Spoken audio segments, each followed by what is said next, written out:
오늘 함께 나눌 하나님의 말씀은 예레미야 31장 1절에서 9절 말씀입니다. 예레미야 31장 1절에서 9절 말씀입니다. 제가 봉독하겠습니다. 여호와의 말씀이니라. 그때 내가 이스라엘 모든 종족의 하나님이 되고 그들은 내 백성이 되리라. 여호와께서 이같이 말씀하시니라. 칼에서 벗어난 백성이 광야에서 은혜를 입었나니 곧 내가 이스라엘로 안식을 얻게 하러 갈 때에라. 옛적에 여호와께서 나에게 나타나사 내가 영원한 사랑으로 너를 사랑하기에 인자함으로 너를 이끌었다 하였노라. 처녀 이스라엘아, 내가 다시 너를 세우리니 내가 세움을 입을 것이요 내가 다시 소고를 들고 즐거워하는 자들과 함께 춤추며 나오리라. 내가 다시 사마리아 산들에 포도나무들을 심되 심는 자가 그 열매를 따기 시작하리라. 에브라임 산 위에서 파수꾼이 외치는 날이 있을 것이라. 이르기를 너희는 일어나라. 우리가 시온에 올라가서 우리 하나님 여호와께로 나아가자 하리라. 여호와께서 이와 같이 말씀하시니라. 너희는 여러 민족의 앞에 서서 야곱을 위하여 기뻐 외치라. 너희는 전파하며 찬양하며 말하라. 여호와여, 주의 백성 이스라엘의 남은 자를 구원하소서 하라. 보라, 나는 그들을 북쪽 땅에서 인도하며 땅 끝에서부터 모으리라.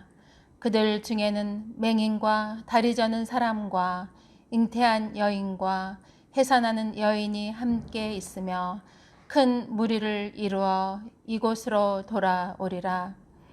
그들이 울며 돌아오리니 나의 인도함을 받고 간구할 때에 내가 그들을 넘어지지 아니하고 물 있는 계곡의 고든 길로 가게 하리라. 나는 이스라엘의 아버지요 에브라임은 나의 장자니라. 아멘. 며칠 전 친정 어머니와 통화를 하게 되었습니다. 어머니는 저에게 지금 뭐해? 라고 물으시는 거예요. 저 성경 읽고 있었어요. 그럼 어머니는 뭐 하세요? 네, 그랬더니 이렇게 말씀하시는 거예요. 나도 지금 성경 읽고 있어. 저는 그 말씀을 들으면서 너무 기뻤습니다.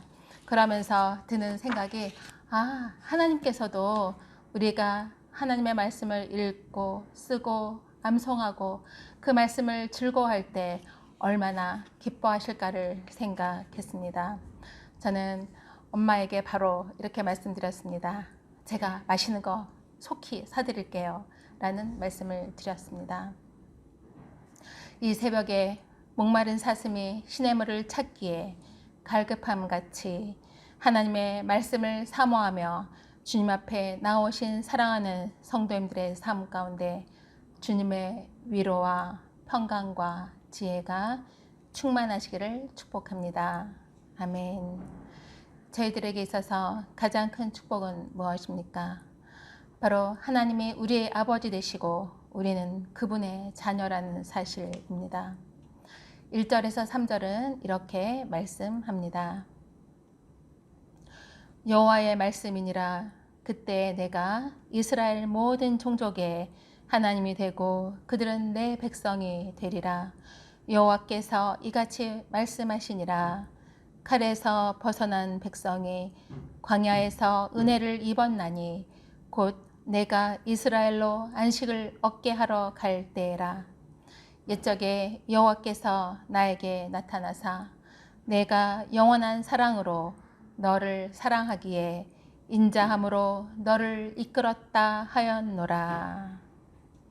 하나님은 예수 그리스도 안에서 저희들을 하나님의 자녀로 삼아 주셨습니다. 하나님은 광야와 같은 암울한 상황 속에서도 우리를 외면치 않으시고 우리가 거할 안식처가 되어주시는 사랑의 하나님이십니다. 그 사랑이 있었기에 우리가 지금까지 행복하고 평안한 삶 가운데 거할 수 있었음을 우리는 잊지 않아야 합니다. 오늘 본문은 특별히 솔로몬의 아들 르호보암 시대에 이스라엘이 북이스라엘과 남유다로 갈라지기 이전의 한민족이었던 이스라엘을 사랑하셨던 하나님의 그 사랑을 기록하고 있습니다. 하나님은 1절에서 나는 이스라엘 모든 종족의 하나님이다 라고 선포하십니다. 둘로 나누어지는 것은 하나님의 뜻이 아닙니다. 하나님은 한민족 이스라엘을 원하십니다. 하나님은 총체적인 구원을 원하신다는 말씀입니다. 그래서 하나님은 나는 이스라엘의 아버지요 에브라임은 나의 장자다 라고 말씀하시는 것입니다. 에브라임은 무슨 뜻입니까? 그것은 바로 하나님이 나를 내가 수고한 땅에서 번성하게 하셨다라는 의미입니다. 이러한 사랑이 우리 하나님께서 남은 자들에게 베풀어 주시는 귀하고 놀라운 사랑, 귀하고 놀라운 구원이라는 사실을 우리는 기억해야 합니다. 하나님은 이 일을 이루시기까지 나는 쉬지 않는다 라고 약속하셨습니다. 애굽에서나 광야에서나 바벨론의 포로로 또한 가나안 땅에 이르러서나 또한 바벨론의 포로의 생활 가운데서도 하나님은 우리의 하나님이 되어 주십니다. 그러하기에 어떠한 상황 속에서도 경고하며 흔들리지 않고 소망 중에 나아가야 합니다. 그 하나님을 의지함으로 평안한 가운데 승리하시는 저와 사랑하는 성도님들의 삶이 되시기를 소망합니다. 또한 하나님은 이스라엘 민족에게 찬양을 회복하게 해주시고 또한 열매를 맺게 해주시겠다라고 약속하셨습니다. 4절에서 6절은 이렇게 말씀합니다. 처녀 이스라엘아, 내가 다시 너를 세우리니 내가 세움을 입을 것이요 내가 다시 소고를 들고 즐거워하는 자들과 함께 춤추며 나오리라. 내가 다시 사마리아 산들에 포도나무들을 심되 심는 자가 그 열매를 따기 시작하리라. 에브라임 산 위에서 파수꾼이 외치는 날이 있을 것이라. 이르기를 너희는 일어나라. 우리가 시온에 올라가서 우리 하나님 여호와께로 나아가자 하리라. 아멘. 사무엘하 6장 14절을 보면 다윗이 하나님의 궤를 다윗성으로 옮겨오면서 힘을 다해서 하나님 앞에서 춤을 추었다라고 기록하고 있습니다.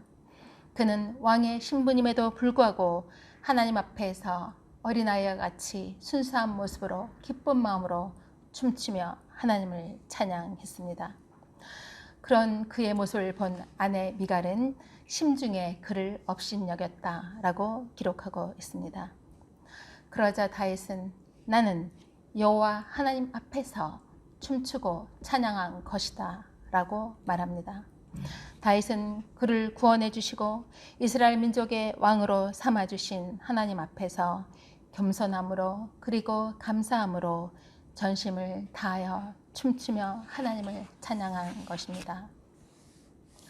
저는 다윗의 그 믿음이 참 부러웠습니다. 요즘 코로나19로 인해서 마음껏 찬양하며 큰 소리로 찬양한 것이 쉽지는 않습니다. 그러나 집에서는 마스크를 쓰지 않고 찬양할 수 있어 감사한 마음이 가득합니다. 설거지를 하면서도 물소리와 함께 큰 소리로 찬양을 합니다. 큰 소리로 찬양하는 것이 쉽지 않지만 이럴 때일수록 하나님을 향한 그 찬양, 우리의 감사, 우리의 기도의 고백인 찬양을 회복해야 되겠다라고 생각하며 마음을 다시금 다잡습니다. 사랑하는 성도님들께서도 하나님을 향한 그 아름다운 사랑으로 계신 곳에서 마음껏 하나님을 찬양하는 삶이 되시기를 소망합니다. 하나님 앞에서 불순종했던 이스라엘 민족을 긍휼히 여겨주신 하나님은 그들에게 본국 이스라엘로 돌아오게 해주시겠다라고 약속하셨습니다. 사마리아는 북이스라엘이 멸망하기 전에 수도였습니다. 그런데 하나님께서 다시금 그들에게 회복의 은혜를 주셔서 본국 이스라엘로 돌아와 사마리아 산들에 포도나무를 심고 그 열매를 딸 수 있는 은혜를 주시겠다라고 말씀하십니다. 즉 귀향민들이 다시금 농작물을 재배하고 그 수고의 열매를 맛볼 것이다 라는 말씀입니다. 하나님의 말씀에 불순종함으로 인해 징계를 받았던 그들이지만 그럼에도 불구하고 긍휼에 풍성하신 하나님의 사랑이 그들에게 다시금 회복을, 구원을 베풀어 주실 것을 약속하셨습니다. 그렇다면 이러한 회복과 구원의 은혜를 받은 자들의 삶은 어떠해야 합니까? 에브라임 산 위에서 파수꾼들이 외치는 날이 온다라고 본문은 기록합니다. 파수꾼들은 본래 전쟁이나 약탈의 경고를 울리는 일을 수행하고 있습니다. 그러나 여기서는 그들이 새로운 메시지를 전할 것이다 라고 말씀합니다. 이 메시지는 바로 북왕국의 귀향민들이 다윗 시대와 마찬가지로 예루살렘을 예배의 중심지로 바라볼 것이요 예루살렘을 기쁘게 순례할 것이다 라는 말씀입니다. 7절에서 9절은 이렇게 말씀합니다. 여호와께서 이와 같이 말씀하시니라. 너희는 여러 민족의 앞에 서서 야곱을 위하여 기뻐 외치라. 너희는 전파하며 찬양하며 말하라. 여호와여 주의 백성 이스라엘의 남은 자를 구원하소서 하라. 보라 나는 그들을 북쪽 땅에서 인도하며 땅 끝에서부터 모으리라. 그들 중에는 맹인과 다리 저는 사람과 잉태한 여인과 해산하는 여인이 함께 있으며 큰 무리를 이루어 이곳으로 돌아오리라. 그들이 울며 돌아오리니 나의 인도함을 받고 간구할 때 내가 그들을 넘어지지 아니하고 무리는 계곡의 고든 길로 가게 하리라. 나는 이스라엘의 아버지요 에브라임은 나의 장자니라. 아멘. 에브라임 산 위에서 파수꾼이 외친다는 것입니다. 바로 하나님을 거절하는 세상 가운데서 우리가 다시금 하나님께로 나아가자라고 외치며 선포하는 것입니다. 하나님의 은혜 가운데 회복을 경험하고 구원의 은혜를 경험한 주님의 백성은 하나님 앞에 나아가는 것을 결코 부끄러워하지 않습니다. 예수님을 믿는다고 오히려 당당하게 용기 있게 확신 있게 선포할 수 있는 것입니다. 그 어떠한 상황 속에서도 어떠한 고난 속에서도 하나님께서 주시는 그 기쁨을 결코 빼앗을 수 없습니다. 코로나19 또한 하나님을 향한 우리의 사랑을 빼앗을 수 없습니다. 하나님이 우리의 아버지시기에 우리는 행복한 예배자로 살아갈 수 있는 것입니다. 구원받을 만한 아무 자격이 없는 저희들을 하나님의 그 긍휼의 풍성하신 사랑으로 구원해 주셨고 지금까지 인도해 주셨습니다. 하나님의 그 사랑은 어제나 오늘이나 영원토록 변함이 없습니다. 우리는 코로나19라는 긴 고난의 터널을 지나고 있습니다. 그러나 하나님은 그 어려움을 다시금 회복해 주실 것을 저희들에게 말씀하고 계십니다. 현재의 고난은 장차 다가올 영광과 좋게 비교할 수 없음을 우리는 기억해야 합니다. 그러하기에 우리는 오늘도 주님의 행복한 자녀로서 믿음 안에서 견고하며 흔들리지 아니하며 주님의 일에 힘쓰며 소망 중에 나아가야 합니다. 우리는 하나님께 은혜 받은 하나님의 자녀로서 이 시대에 이 사회에 믿음의 선한 영향력을 끼치며 기쁨을 이뤄가고 있는 자들에게 내가 받은 그 기쁨, 내가 간직하고 있는 주님의 사랑을 전하는 하나님의 복된 자녀가 되기를 소망합니다. 아멘. 기도하시겠습니다. 할렐루야, 지금도 살아계셔서 저희들의 아버지가 되어주신 하나님 감사합니다. 사슴이 시냇물을 찾기에 갈급함같이 오늘도 하나님을 사랑하며 주님 앞에 아름다운 예배자로 서신 사랑하는 성도님들을 축복하여 주시옵소서. 하나님은 광야와 같은 암울한 상황 속에서도 우리를 결코 외면치 않으시고 우리가 거할 피난처, 우리가 거할 안식처가 되어주시니 감사합니다. 그 사랑에 힘입어 저희들이 지금까지 행복하고 평안이 넘치는 삶을 살아갈 수 있도록 은혜를 주시니 감사합니다.